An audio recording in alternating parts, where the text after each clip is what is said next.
How's it going, guys? We're going to take another look at the market. So this video is sponsored by Prime XBT. So make sure to sign up using my referral link posted below if you want to keep these videos coming each week. Okay, so we're gonna start the discussion by leaving off what we discussed in the previous video. So what we have now, we had the FOMC and we also had NFP previous week. So there was nothing new coming out of NFP. You probably saw a lot of posts on it on Twitter. So they're more or less going to continue with the rate hikes, and it doesn't seem like they have any plans to start cutting rates in 2023.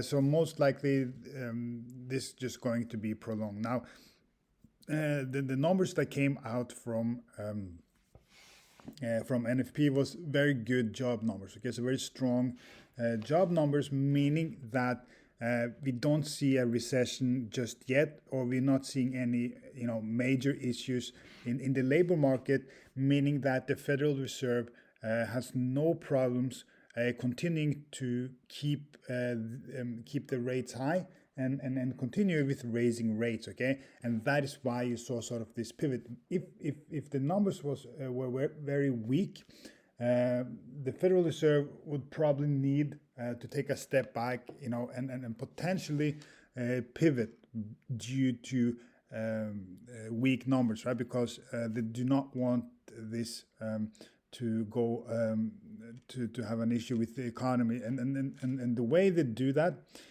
is basically that if the economy is very weak, they can prolong this, right, to make a smaller impact, so they can pause rate hikes. They can say every 3 months we're gonna take a 0.25. They can step down and see how inflation is behaving and whatnot. So now we're having high inflation with a strong labor market. Okay, and that basically just means that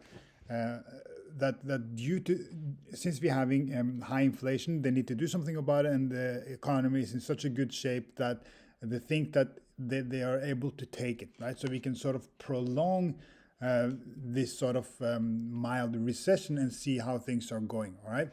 So that is sort of the consensus that is that is going on. So this sort of telling the market, okay, so we need to now be ready for having basically all of 2023 with high rates, okay. And each month we're going to see how this develops, right? And there will be new narratives, right? So this is dynamic. Keep in mind, guys, always remember that the market is dynamic with new information coming in. So, if somebody has an opinion or whatever in January, in March, they can pivot, it can be completely different, right? So don't get stuck in a loop where you have to have the same exact view. You have to be ready to adapt, because market is dynamic, always will be dynamic. Okay, so let's start with looking at equities. We're having Dow Jones, Nasdaq, and S&P 500. So on Dow Jones here we have in the premium group as well, we have we had this level for a long time, okay, and we are really failing to drive higher.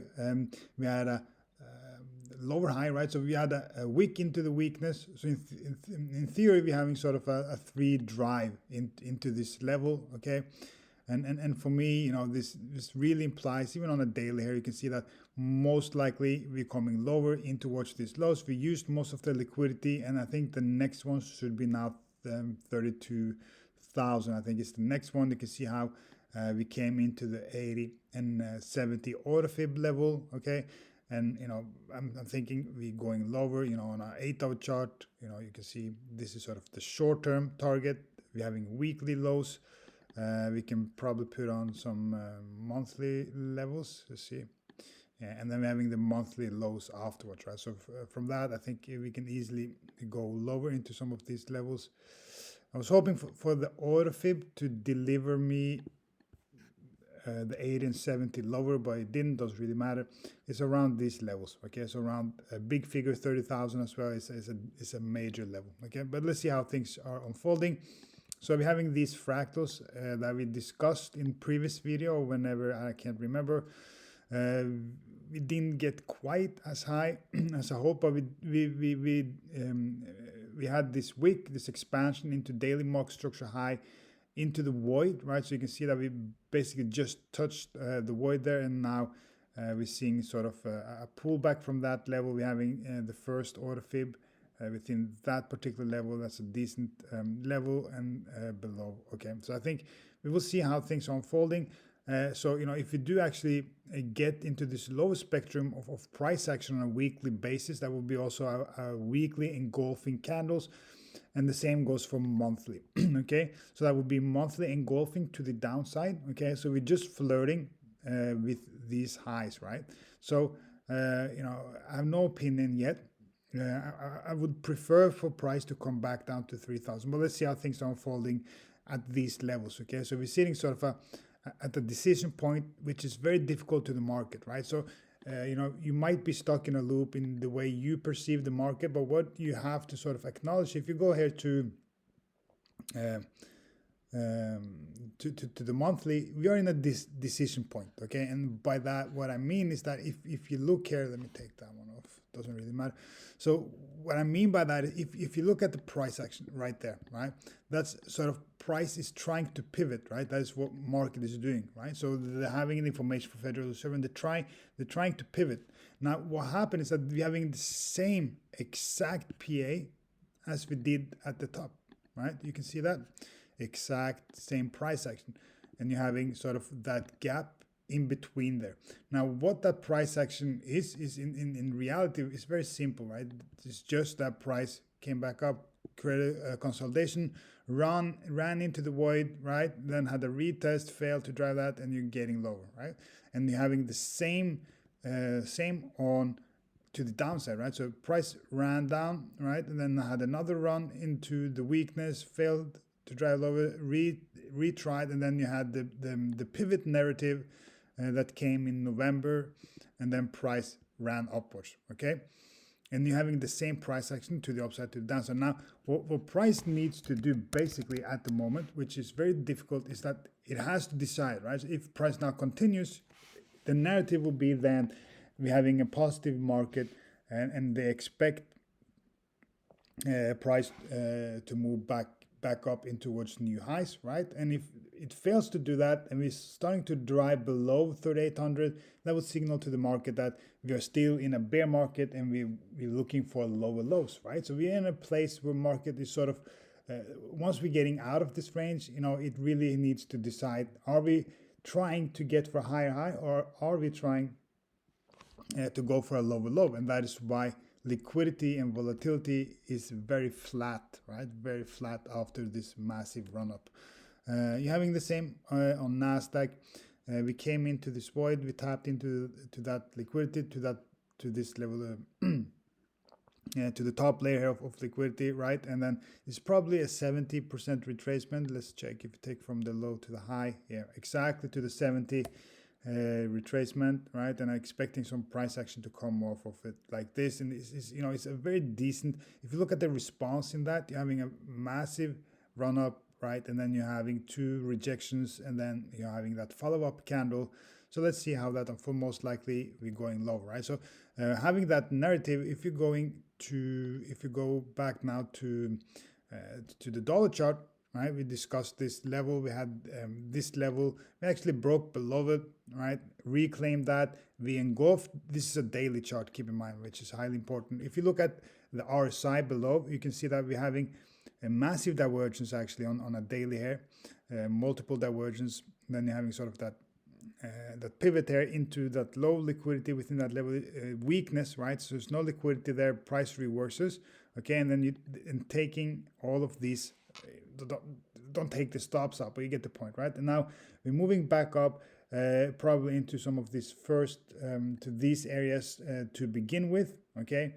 And then we can discuss eventually how high, right? So if you want to point them out, you can say, okay, so this is will be important level then we will have sort of this level if you continue higher, right? And then you're having eventually the void there in towards the 70, right? So we will see how things unfold as we go. But for me, since this is sort of looks like a daily pivot, even if let's check the weekly as well, right? So you can see the weekly here as well engulfed, right? We engulfed the previous 2 weeks and with one candle, and it continues here. I think we're getting the weekly market structure high, and then we're getting the weekly market structure low as well. Yeah, so up in towards these levels, I think this is highly likely coming into some of these levels. Let's check how that looks like on a daily basis. Yeah, into these levels. I think, in my opinion, that is highly likely on a monthly as well. This is sort of a monthly support after this massive run up. Wouldn't be surprised if we do get up into a retest. But usually we might use some time before we actually do that, because we often create space. So let's check the weekly RSI, if anything. Yeah, so the weekly RSI was also fairly low as well, right? So it was screaming for a bounce when it comes to momentum, because momentum was dying off basically to the downside. So if you look now on Bitcoin, this is a short-term sort of idea. I think what will happen once the market opens really depends on the equities are low, right? So the trade is to the downside, but I think potentially we can get a retest back up. So let's start with the weekly.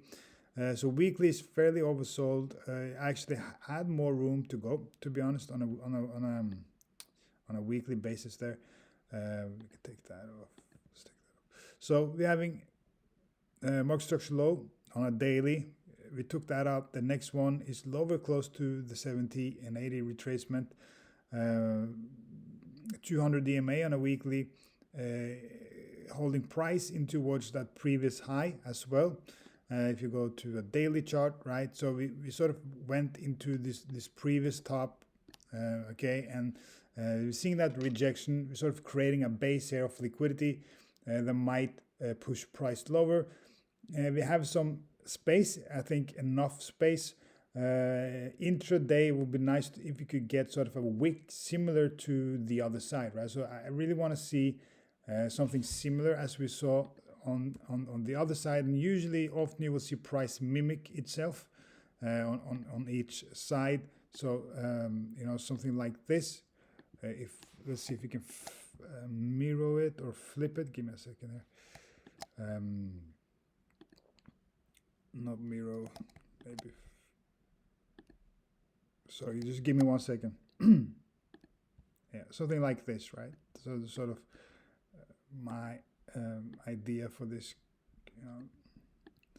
So a move back up, and then price coming down into this resistance usually corresponds with 70 or whatever. Yeah, that will be too high potentially, right? Maybe to the 50% or golden target in this particular case, and then sort of move lower, at least into the base of liquidity around the 200 EMA on a daily as well. I think it's of high probability sort of as a short-term target. Then eventually maybe back down towards the weekly market structure high. It corresponds with the 80 and 70. I think that's like a really good level look for price to respond and potentially get to. Okay. So yeah, now we've gone through most of these time frames. It does look like it wants to come lower. Maybe we can get sort of a move back up in search of liquidity once New York opens, and then sort of take price lower. So on an 8-hour chart, you can see sort of this consolidation, how it corresponds with the gap with 100 and 200 EMA. Right, I think this is a decent level for price to come to in short term, and then even if price nukes from this level, sort of, then you would sort of see the same concept again, right? And then taking the price back down regardless, okay? So I think the retest, no matter what price does here, I think the retest will be really good to take a short. Ethereum as well, let's take a look. I haven't looked at that, and I think Ethereum does look much stronger at the moment. I'm not really sure why, maybe because it hasn't moved that much. So until I get some more confirmation, I don't want to have any massive prediction for Ethereum. So if Bitcoin goes to those levels, it seems like Ethereum will just go towards the market structure lows right there. So in FX market, you can see how we're seeing the engulfing here on EURUSD as well. Give me a second, on a daily basis, right? And I think we having look at this gap is really good target there around 1.0.5 level. There is a massive level. I think this is a good level to target for short-term scalping for EURUSD, and you can see how it also corresponds with the 80 and 70% retracement and the 200 EMA on an 8-hour chart, and we're having also weekly market structure lows. So point is that I think this level short term is highly important to look for a response in price and potentially get sort of a retest. If you do get into those levels, back up to retest some of these levels before taking price lower again. Same concept as Bitcoin. If you go to daily basis, right, that would correspond towards the 70 and 80%. That would be sort of a good trade setting up. Okay, so that's about it. I think I don't think no point overcomplicating anything at the moment.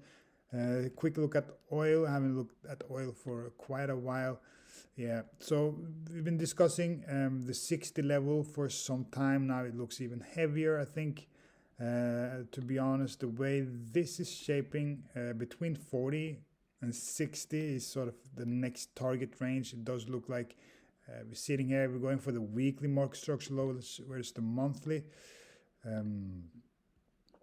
Yeah, that's just, I think we're going for both of them, right? And then you're having the void. Then I think the next level now is 60. Okay, so short-term level for oil is around 60. Okay, and it does look like we're creating sort of this meme concept there, if you get my point. So that's about it, I think, for the charts. Hope you got something out of it. If you want to show support and keep this video, remember sign up with Prime XPT using my referral link. Okay guys, peace out.